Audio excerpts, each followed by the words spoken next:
Welcome to the Tony Shira Show. My name is Tony Shira, and today we've got an amazing guest all the way from Tennessee to Seattle in Washington. Ladies and gentlemen, please help me welcome Patrick OSOI. Karibu sana. Asante sana. Welcome to the Tony Shira Show. What brings you to Seattle? I have a lot of things because one, most of the Kenyan community talks about Seattle. Every person who comes in the US want to come to this place. I've been here for like 3 times, and the place looks very, very promising. And one, I was coming to do some business feasibility, to get to check, balance, and see what happens here. And then again, I had been invited in Luya Festival. How was the Luya Festival? It was great. Remember, we had King Nambongo come. Yes. So that means it was taken serious. The next move will be Texas, which means now, the way it was here, I think Texas is going to be crazy. Okay. Yeah, because people have seen, kumbe kitu ni serious. Okay. Yeah. Watu wanaona, kitu ni serious, man. Okay. Yeah. All right. So, so do you think that is something that you would encourage other communities to do? If you don't build yourself, it would be very hard to build others. So if we start as a Luya community, build ourselves, there's a prospect that other community, it will become not just Luya community, it becomes now a Kenyan community.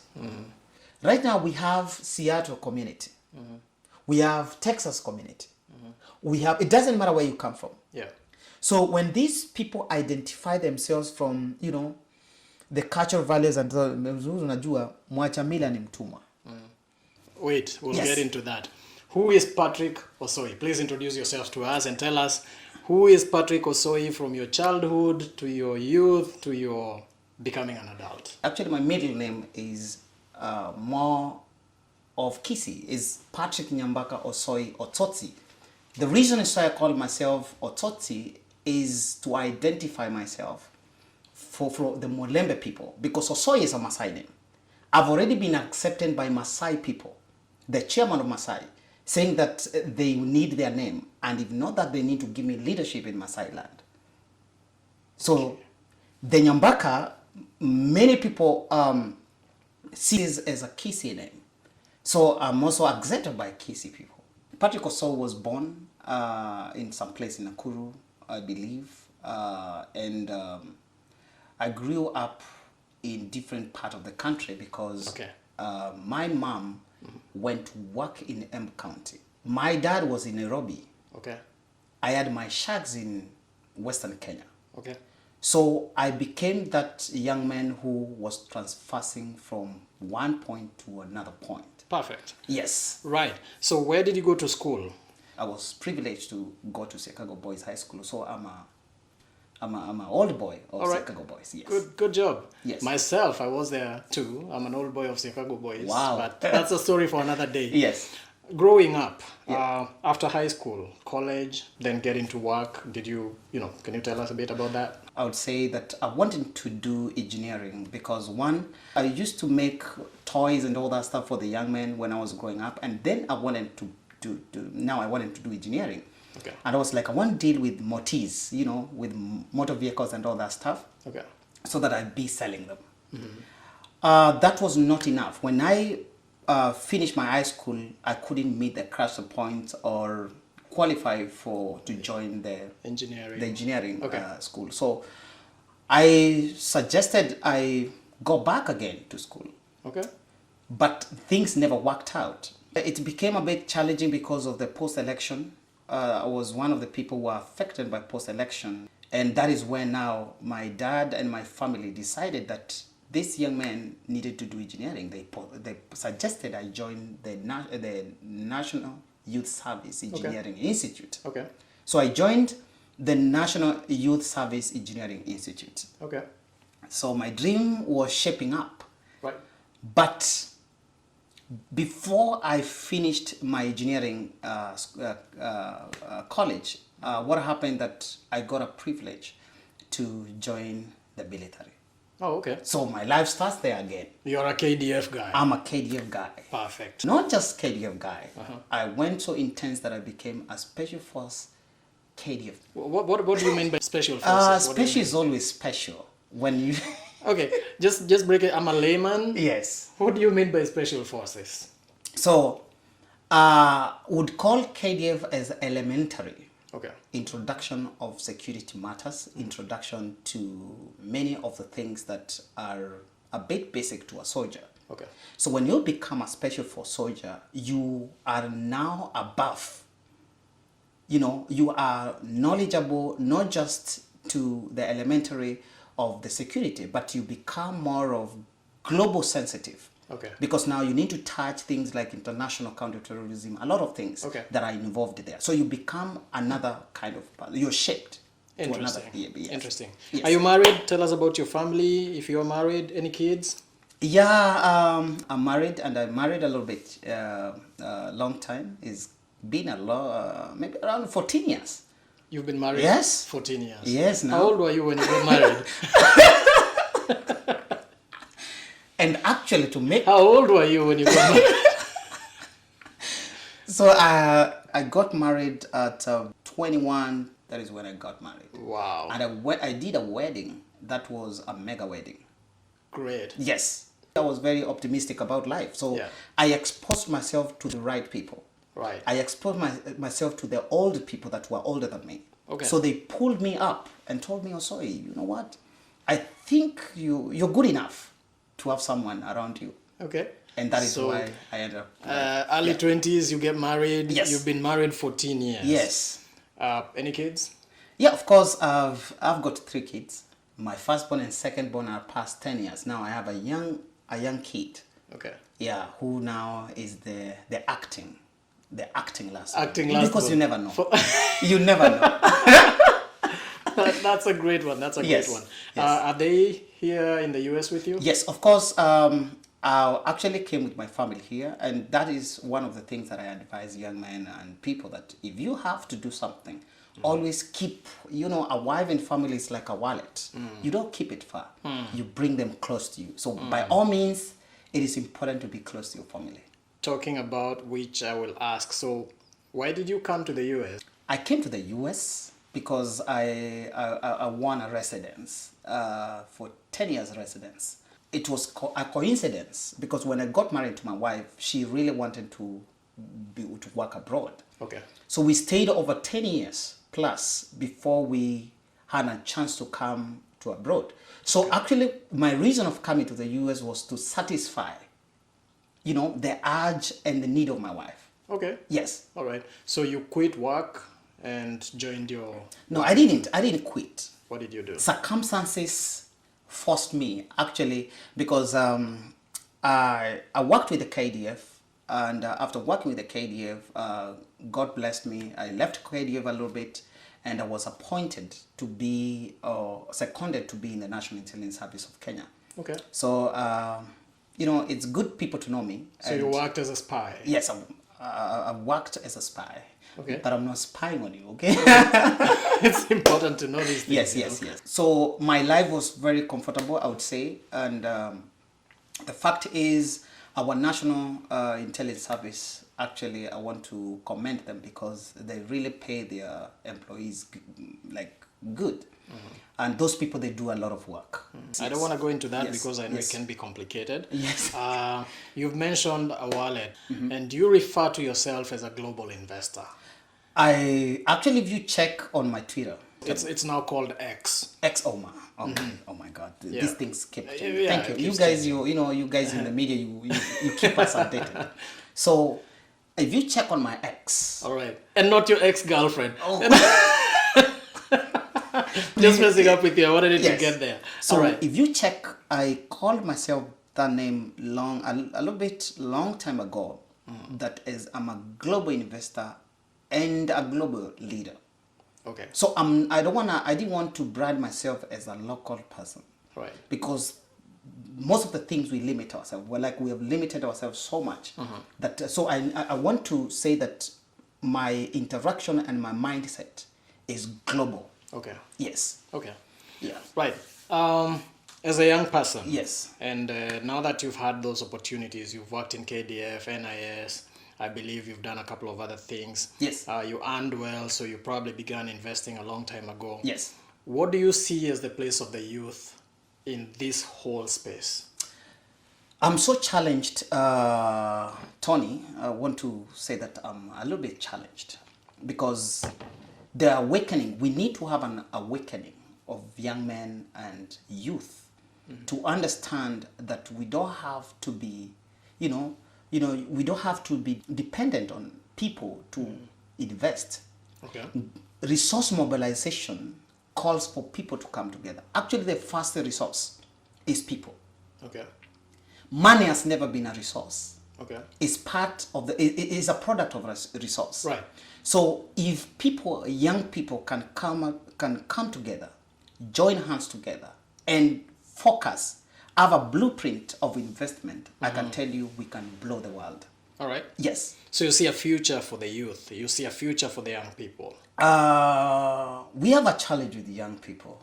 That's what I would call for. So, and I want to say that we need to have, let me say, sensitization Okay. of the young people, or educating the young people, people of my age. Talking of a young person, we are talking of people who are even like over 45 years to, Right. I would call them up to 58 years. We need to understand where we are coming from. We need to understand our possession as well. Okay. Because the most lacking thing right now in the world is young people do not understand their possession. And that is why, I don't want to get into that, and that is why we still allow our father to still lead us. Because we're still not mature to stretch out. Yes. I don't know what it will take to do that. You're talking about leadership, and I'm Yes. thinking about politics. Yes. I know now that you've talked about being a global investor and a global leader, you're talking politics. Yes. I know you harbor some interest in politics. Yes. What inspired you to get into politics? As I mentioned earlier, I worked with the KDF. I actually started with N.I.S. Got into KDF. Got into the National Intelligence Service. I began to understand the weakness of the policies. I began to understand I need to be in a place where I can be able to, to change some policies. You get? So my mind in politics is to transform. Because I'm a transformative leader. I want to bring policies that which will see us be, that nation. We take a short break right here. We'll be right back. Kenya is the leading regional financial hub. You should be honored Yes. with a state commendation. How does that make you feel? Well, it's It's about time. Aerobics in a reggae style.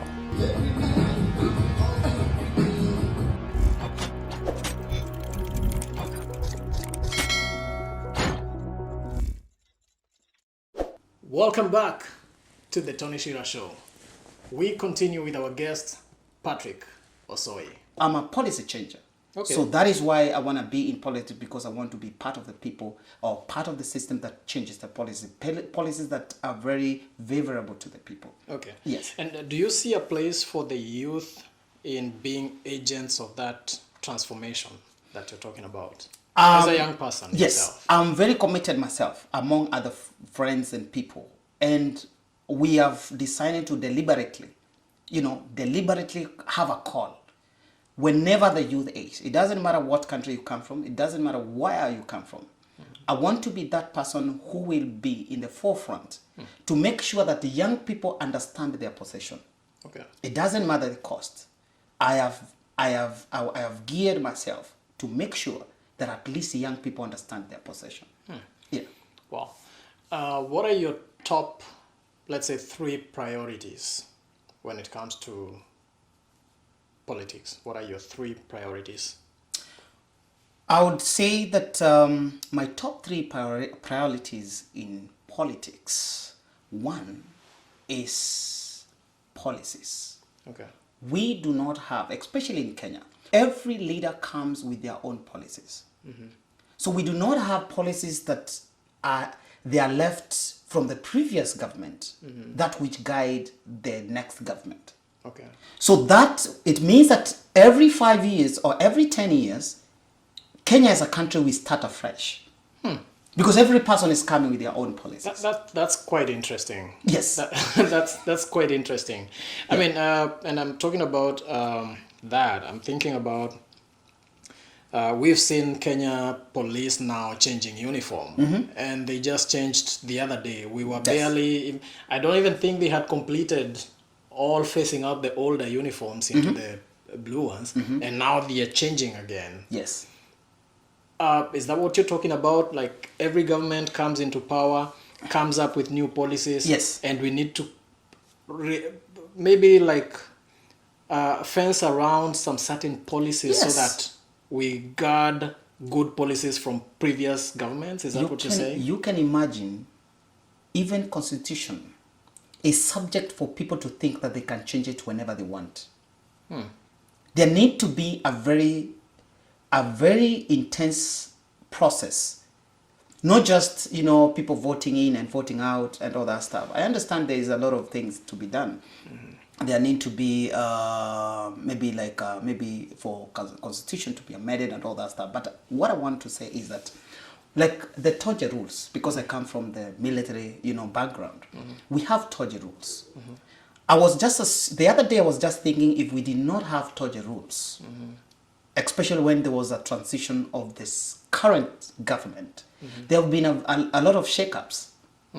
Because Toje rules up to date, they stand. Okay. They guide the military on how and when to do things in the beyond military. the change of government. Beyond the change of government. Okay, that so was those number are, one. those are the things that we need to, That was number one priority. Yes. Policies. Yes. Number two. The number two thing is security Okay. in Kenya.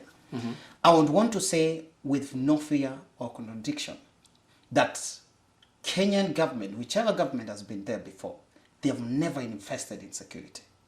Kenya is one of the fast growing country in Africa, but I can tell you we are down there in matters of security. Are you for real? Yeah, I'm telling you. I mean, we're even supplying soldiers to go and fight I'm telling you, help defend, in Congo. Yes. The other day we were sending people in, was it Haiti? Actually, I want to tell you that I'll be very, very, very specific in terms of security. I'll be very, what can I call it? Like, I'll be very, concerned about the security of Kenya as a country. Are you talking about internal security or security within our borders? The moment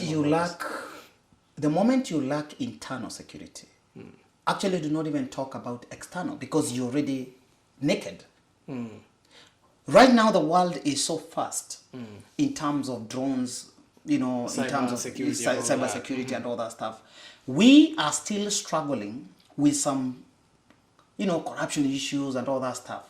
The world today is thinking about nuclear weapons, yet we are still struggling with some few things in Kenya.